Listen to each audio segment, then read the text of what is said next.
আমাৰ সম্মানীয় নিৰ্দিষ্ট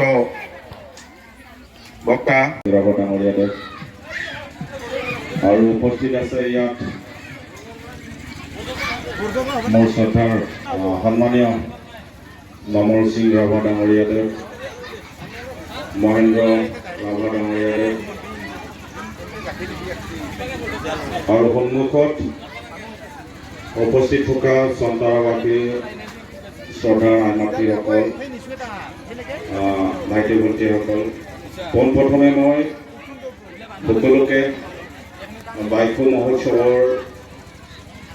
শুভেচ্ছা জ্ঞাপন কৰিছোঁ আৰু নিজকে ভাগ্যৱান বুলি মই